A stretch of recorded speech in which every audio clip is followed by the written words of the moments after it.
Okay, I came across something. I wasn't planning on doing another video today, but I came across something I want to do a reaction to.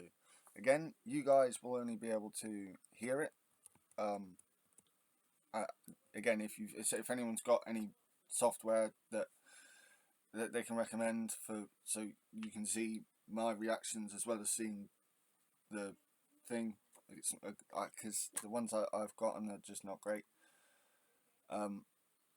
Let me know. This is from a channel called The Military Show. I've liked a couple of the videos I've seen before. Go check them out. The video I'm looking at is called "Why NATO's Largest Mobilization Terrifies Russia."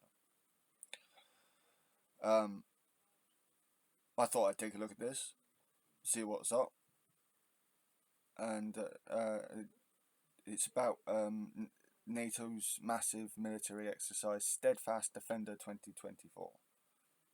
So yeah, again, not trying to steal content here. If you want, please check out the Military Show. It's called. I'll put links into the description, and link for the video will be at the end of this video. So check it. Please check them out. Let's have a look and see what they've got to say about this.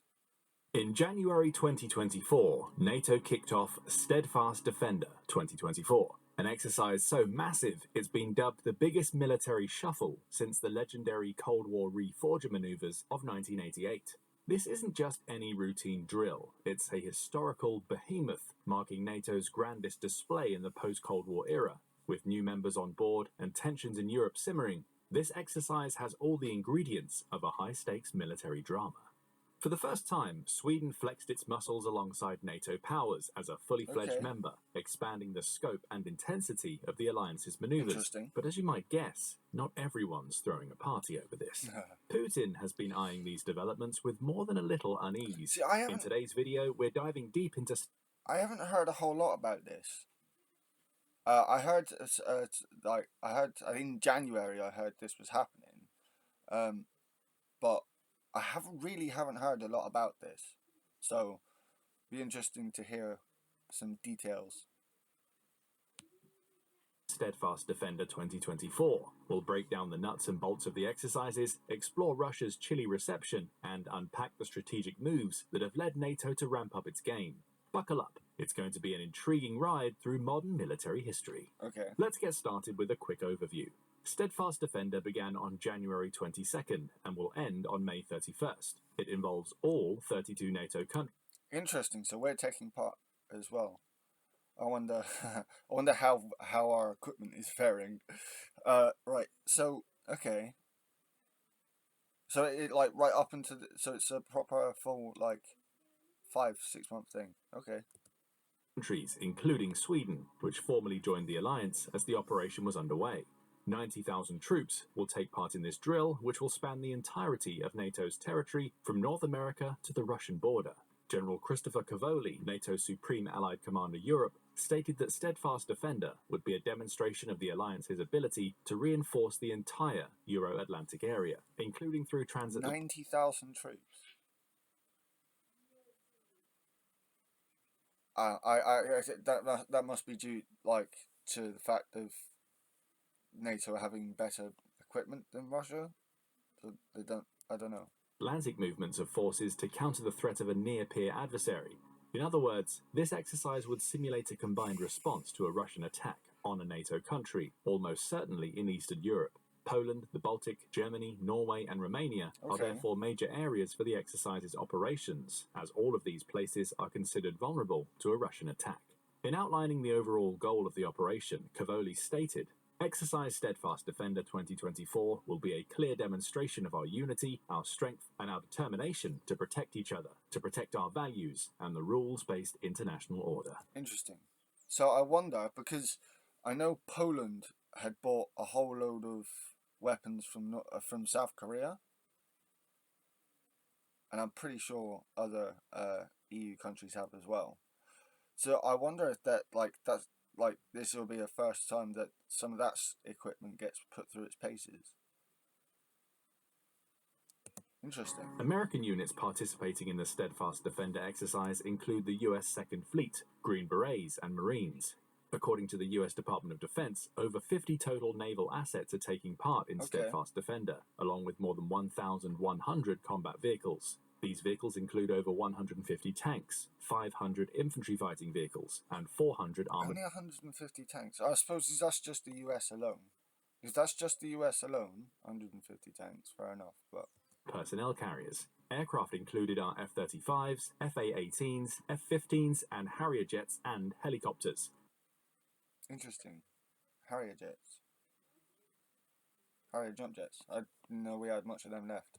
20,000 troops from the United Kingdom are also among the participants. 20,000 from the UK. It's a shame we couldn't put more in there. 16,000 of these are from the British Army, with much of the activity coming from the 7th Light Mechanised Brigade Combat Team, which has taken its tanks, artillery, and helicopters with it. Other British Army units in Steadfast Defender 2024 include the Commando Helicopter Force, 16th Air Assault Brigade, and 16th Armoured Brigade Combat Team. 2,000 sailors and 400 Royal Marines from the Royal Navy are participating as well. A British carrier strike group centred on one of the 2 Queen Elizabeth-class aircraft carriers, and it's a... Yeah, they're not great. These aircraft, like, we barely got, like, we've had to have the Americans and put their planes on our aircraft carrier just to, like, fully stock them. Yeah, bit embarrassing. Assortment of F-35B fighters is taking part in exercises in the North Atlantic, North Sea, and the Baltic. 15,000 of the troops in Steadfast Defender are from Poland, 10,000 are from Germany, an additional 5,000 are Dutch. The Steadfast Defender exercises are meant to be the first large-scale test of NATO's new defence plans that were approved at the Alliance's summit. I just saw a Turkish flag then.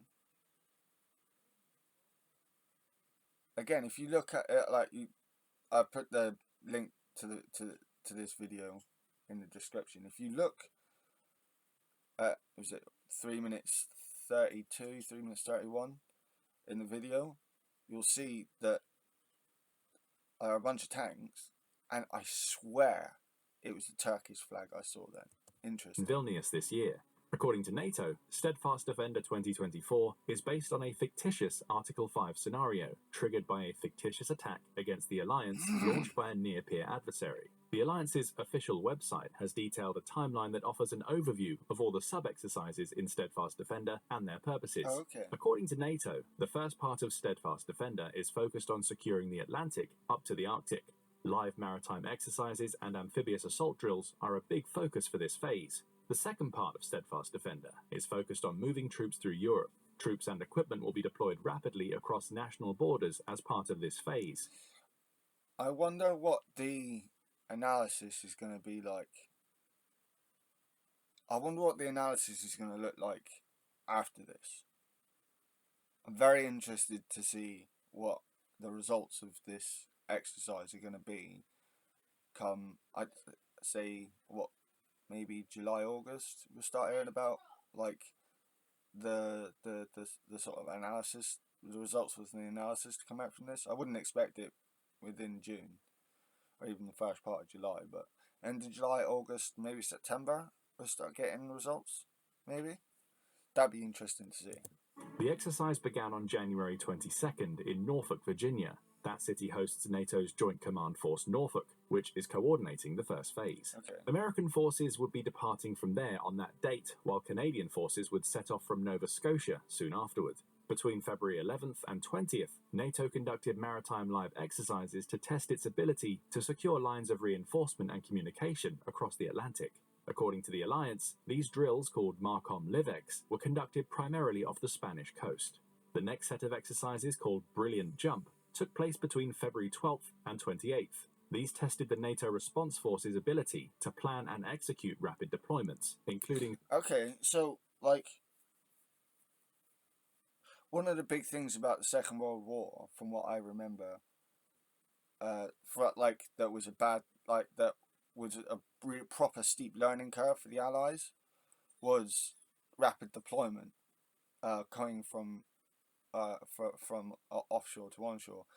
During D-Day, one of the issues that they knew they'd find was getting troops onto the beaches in the first place, and they ended up building. I think it was a Scottish guy, might be English, but I'm pretty sure it was Scottish, who come up with the idea of the Mulberry jetties or Mulberry docks, something like that. And it was like, like the makeshift jetties that we'll make today, like just put them together and, like attach that to the shoreline. It seems that was like, an evolution of that, or part of the evolution for that. So I'm thinking, like, is this like thinking a lot further beyond just the Mulberry jetty? Is this more like, like it's not it's not obviously just from seaborne troops, either airborne troops and stuff as well. So I wonder. I also wonder if some of this exercise is about inter-cooperation between the troops, troops of different nations. Standby readiness during peacetime. These exercises were based in Germany and Poland. Then came Joint Warrior, led by the United Kingdom, where it primarily took place between February 24th and March 3rd. These drills emphasized maritime and offshore maneuvers in conjunction with air and land. I think I heard about something about this.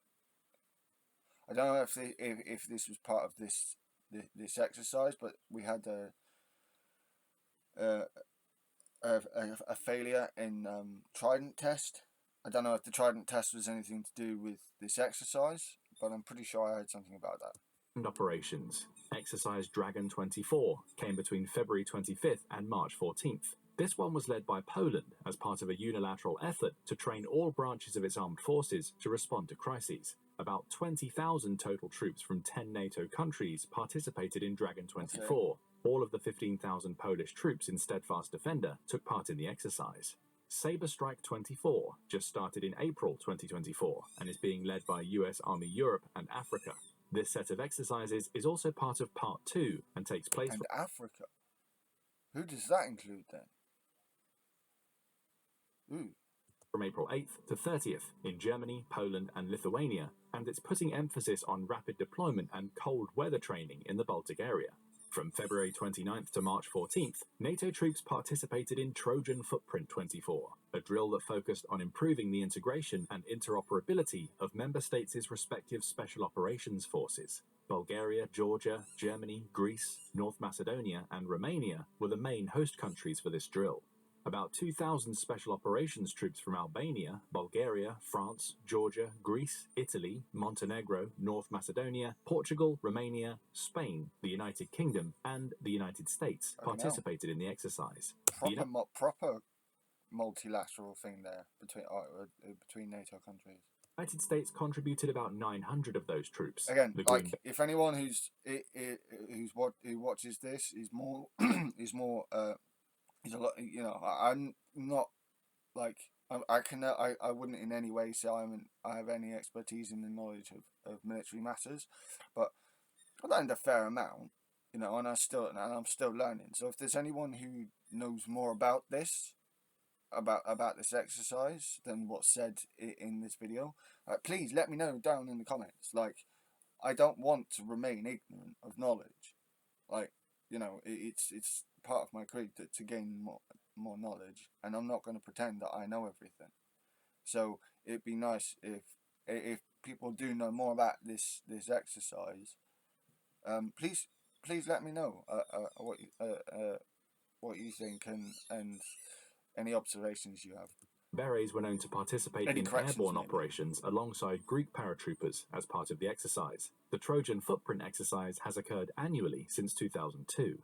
The Crystal Arrow set of exercises took place between March 4th and 15th. Latvia was the host country for these drills, and the Latvian Mechanized Infantry Brigade led them. The purpose was to practice alert procedures and evaluate the readiness of NATO's multinational battle group Latvia. The Nordic response drills occurred... Again, I wonder...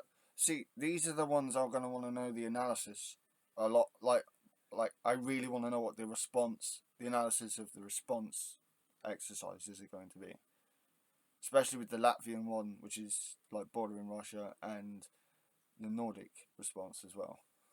Between March 3rd and 14th. As the name implies, the purpose of this drill was to increase NATO's ability to address challenges in the extreme north.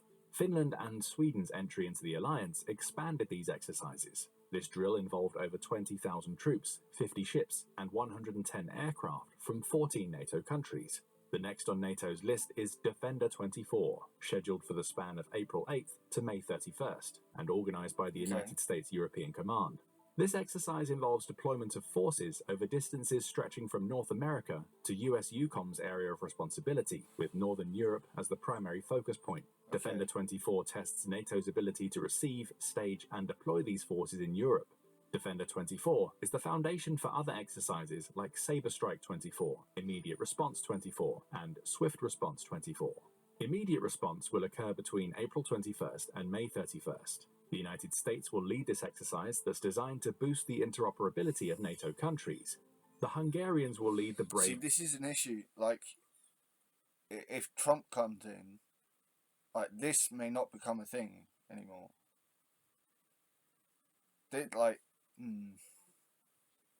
Warrior exercises between May 1st and 22nd, and will include all forces in NATO's multinational... Also, I wonder what, with the right wing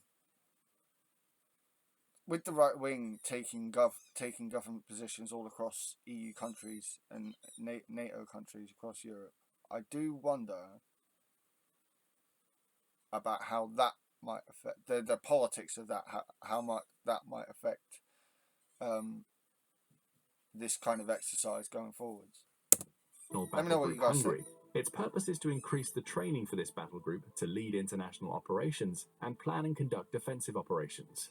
Spring Storm will take place in Estonia between May 12th and 31st. It's that country's largest annual military drill and will be led by one of the Estonian Defence Forces infantry divisions. It will focus on joint defensive operations with other NATO units. The aforementioned Swift Response 24 will occur between May 14th and June 14th, therefore going over the time technically allotted to the broader Steadfast Defender exercise. The United States will lead this drill and focus on joint airborne operations. Poland, the Baltic states, and Georgia will be the primary staging grounds. Finally, there is the German-led Grand Quadriga. Georgia?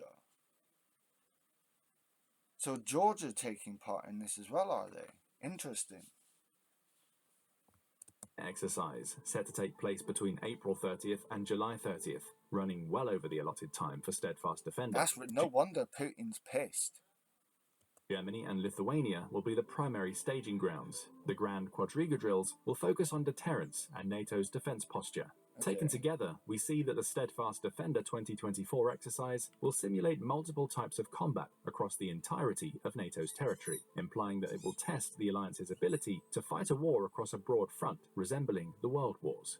Though NATO made carefully worded statements to stress that Steadfast Defender was not directed against any country, Russia is the only one that fits the bill of being able to create the scenario. Like ambiguity in name only. Like we know what this is about. The alliance was training to counter. A NATO official, quoted by the US Department of Defense, admitted that the alliance was closely watching the ongoing conflict in Ukraine and incorporating its lessons into plans to improve training, capabilities, and innovation. Policymakers in Moscow were not fooled. Communication with Ukraine throughout the war is helping. It might be helping here. Yeah. I'm not going to go into that now. Either. Before the exercises began, Russia's foreign ministry claimed that NATO was conducting a demonstration of force on Russia's doorstep. Russia's deputy foreign minister, Alexander Grushko, called Steadfast Defender the irrevocable return of the alliance to Cold War hostility. Another spokesman for the Russian government, Dmitry Peskov, said that the exercises were quite unprecedented and that NATO was making no attempt to hide the fact that they were aimed against Russia. On February 5th, former Russian president and prime minister... You guys have been, continuously being aggressive. Outwardly aggressive, openly aggressive. Georgia, Ukraine, over the past decade. It's ridiculous. Minister Dmitry Medvedev warned on social media that there was a potential for a big war with NATO, and said that Steadfast Defender 2024 came as a result of Western politicians who have shit their pants. Their mediocre NATO generals have once again decided to scare us. Medvedev insisted that Russia would never strike first against a NATO country, but that it would be prepared to respond to an attack against its own integrity or increase NATO association with Ukraine. Not The problem with Russia's red lines, right, is they're always so damn vague. I mean, don't get me wrong, like, the US's red lines seem to be very, they're not, like, they say definite red lines, but they seem to be easily crossed. However, the Russians, on the opposite other hand, seem to have red lines that are vague on purpose to be easily crossed. This is really weird. Incidentally, Vladimir Putin himself travelled to Kaliningrad shortly after Steadfast Defender began. According to the Institute for the Study of War, the Russians have done more than complain about Steadfast Defender. They have tried to undermine it. On January 20th, before the exercises began, the ISW accused Russia of conducting an information operation to misrepresent the NATO exercise. According to the ISW, the Kremlin's information operation against Steadfast Defender came in several dimensions. Firstly, it tried to portray the drills as a provocation on the part of NATO. This cannot be the truth because the exercise is based on a simulated Article 5 scenario. Article 5 in the North Atlantic Treaty is by law defensive in nature. I mean, it can still be viewed by Russia as an aggressive move. Like, that doesn't discount that, but, like, I'm not defending Russia here, by the way. Just saying. Okay. Parties agree that an armed attack against one or more of them in Europe or North America shall be considered an attack against them all, and consequently they agree that, if such an armed attack occurs, each of them, in exercise of the right of individual or collective self-defense recognized by Article 51 of the Charter of the United Nations, will assist the party or parties so attacked by taking forthwith, individually and in concert with the other parties, such action as it deems necessary, including the use of armed force to restore and maintain such actions as it deems necessary. Okay. See, there's, to me, that one there, that bit there has always seemed a little bit, in the security of the North Atlantic area. The North Atlantic Treaty, therefore, establishes that NATO is a defensive alliance. It does not cover the scenarios of a member provoking or aggressing against another country. Article 5 cannot be invoked for such purposes. The Steadfast Defender exercise also came in direct response against Russia's increasing provocations, not only against Ukraine, but against former members of the alliance. A case in point can be found in leaked Kremlin documents that were composed in the fall of 2021 by Russia's Directorate for Interregional Relations and Cultural Contacts. These documents were leaked to Swedish media in May 2023. They revealed that Russia would attempt to increase its influence over the Baltic states and reduce NATO's presence there between 2022 and 2030. In the short term, Russia sought to create new centers of influence, like NGOs, to promote closer cooperation between the Baltic states and itself, and preserve historical memory by stopping the demolition of Soviet-era monuments. NATO and its relations with the Baltic states is a key area of focus for the Kremlin. Stopping NATO's plans to build a permanent base in Lithuania by 2030, the militarization of Lithuanian territory, as the relevant document called it, is one of the plan's primary concerns. By 2030, Russia also aims to get the Baltic states to reverse course in their opinion on NATO. Through opinion-shaping operations, the Kremlin aims for the Baltic states to come to view NATO's expansion into Eastern Europe as potentially damaging to their national security.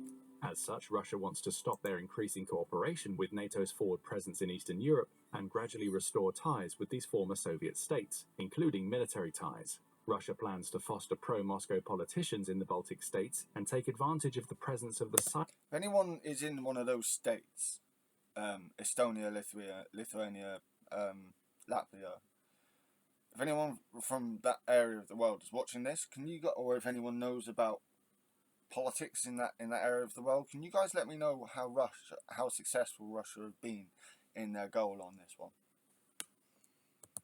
Sizable ethnic Russian minorities in Estonia and Latvia. Although the documents outline plans for Russia to use soft power methods like the promotion of cultural ties and increase of cross-border investments, Moscow plans to use... Again, like, can you guys let me know how how successful Russia have been at this? Use harder methods too. One of these is to stop the Baltic states from leaving the treaty that synchronizes their electric grids into a shared network with Russia and Belarus. Estonia, Latvia, and Lithuania are in the process of integrating their power grids with Europe.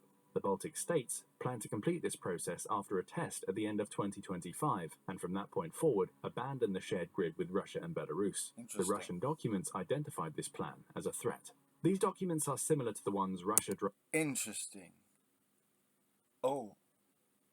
Again, let me know. Sorry, please let me know. I will try and look for this myself, but if you guys, like, have, you know... if you guys know more than I do on this, please let me know.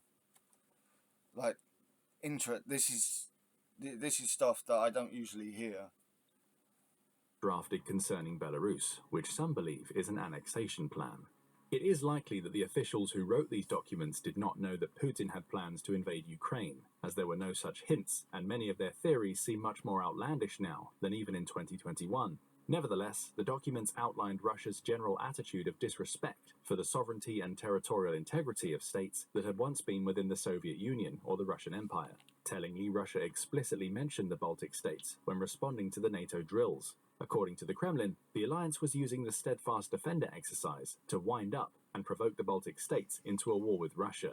That's not... Oh my god, like, if anyone believes that, then please, like, give me a reasoned response to that. Like, a reasoned backing, I should say, because that's such a bullshit response from Russia. This is the attitude that NATO's Steadfast Defender exercises were designed in response to. It's not a coincidence that these exercises came after the Russian invasion of Ukraine and the revelation of these sorts of plans. Russia's rhetorical attempt to shift the narrative to NATO being the aggressor is not only a bid to escape scrutiny for its aggressive actions, it can also be seen as a way to shape the information environment for future moves against the Baltic states, as Moscow may claim that it's responding to a potential attack. In general, Putin has identified and viewed the Western powers as his and Russia's enemy, and his response to Steadfast Defender was not the first time he has attempted to create this information environment. He has repeatedly claimed that he is fighting in Ukraine because of Western aggression and threats against Russia. According to the ISW... Yeah, I've seen people trying to defend that position. I like...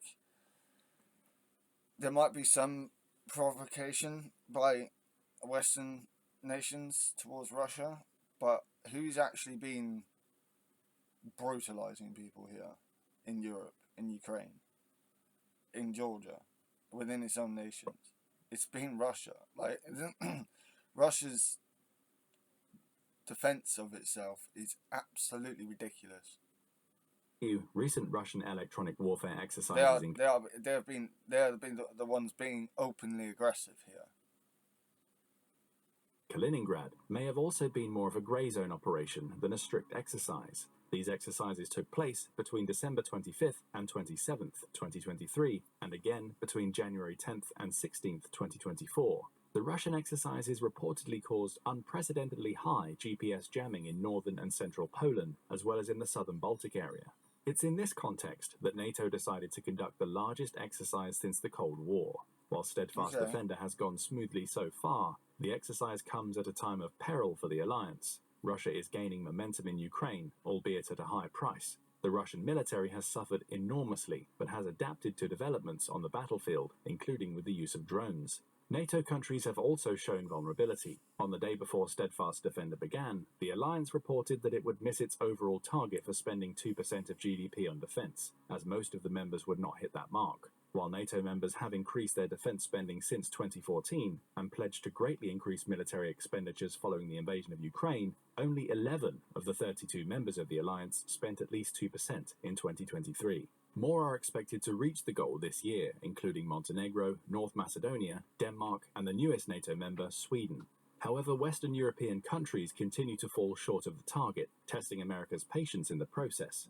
During a bitterly partisan presidential election, experts warn that Western Europe is running out of time to get its act together. While President I've said Biden that has been more myself. patient, he is deeply unpopular at home, and both of his immediate predecessors were far more critical of NATO countries being free riders. There is no guarantee that his successor, whoever it is, will be as patient as he is. Furthermore, Russia has been more resilient in the face of sanctions than many in the West had hoped for. Russia's economy survived the temporary shock and has transitioned to a war footing. Russia has kept pace with productions of tanks, vehicles, missiles, and other pieces of military hardware. Meanwhile, many NATO allies have low stockpiles of ammunition, which have been further stressed in supplying Ukraine. This reality has caused officials from Germany, Belgium, and Sweden to warn that NATO allies have a short window to prepare for a potential war with Russia.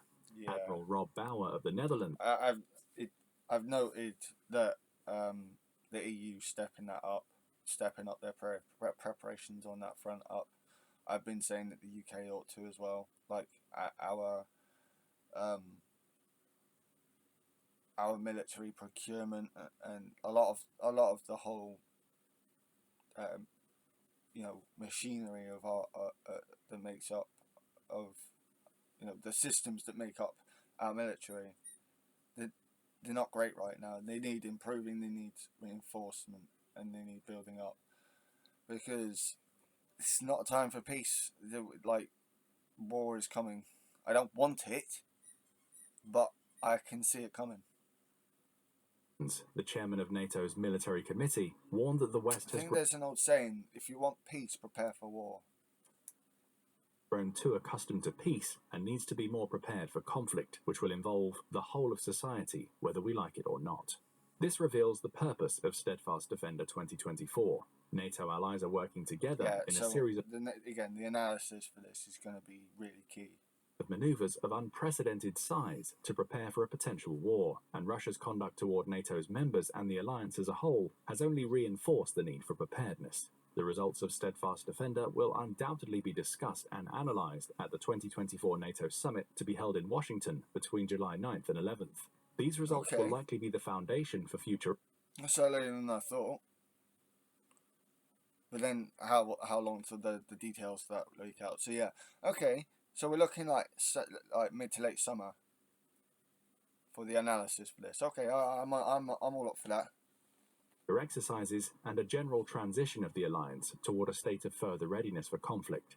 Overall, Steadfast Defender is a sign of the times. NATO officials have warned that Western countries had become complacent in the belief that history had ended in 1991. That was not the case, and now the alliance must relearn the skills and acquire a state of readiness that had been allowed to atrophy. Do you think Steadfast Defender exercises will assist NATO in its preparedness? Don't forget to let us know in the comments. I do. Yeah. Hopefully, anyway. Well, it depends on. We'll see when the analysis for this comes out. Yeah. Let me know what you guys think on this one. I wasn't planning to do a video like this. But I saw this come up. I've seen it again. I've seen a couple of things by the military show, and some of the stuff I saw in those, a lot of the stuff I saw in those videos seemed good to me. So let's have a look. It's always good to pay attention to what our side's doing too. Like what are the capabilities? So it's not all roses, but the extent of the exercises has surprised me a bit. Like they're really wanting to see what they can do, what are NATO's capabilities right now on multiple different fronts.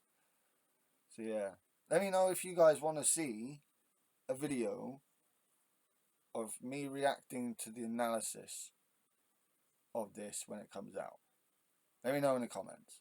And again, if anyone's got any better knowledge about this exercise, please let me know. I don't believe I know everything, and no one ever does. And I always want to learn more. So let me know in the comments what you guys think. I might do like some more videos like this. We'll see what happens. Thank you, like to the military show. This was quite informative for someone like myself. Please check them out. They sound pretty good to me. So please check them out. Again, I'll put a link to this video in the description, and a link to this video at the end, and I'll put a link to the channel as well in the description, and one for the end of this video. So yeah, I thought that was pretty informative. Let me know what you guys think. It's been Shadow Eater, one angry pagan. Bless us, say, guys. My shield at your backs. In the business, guys.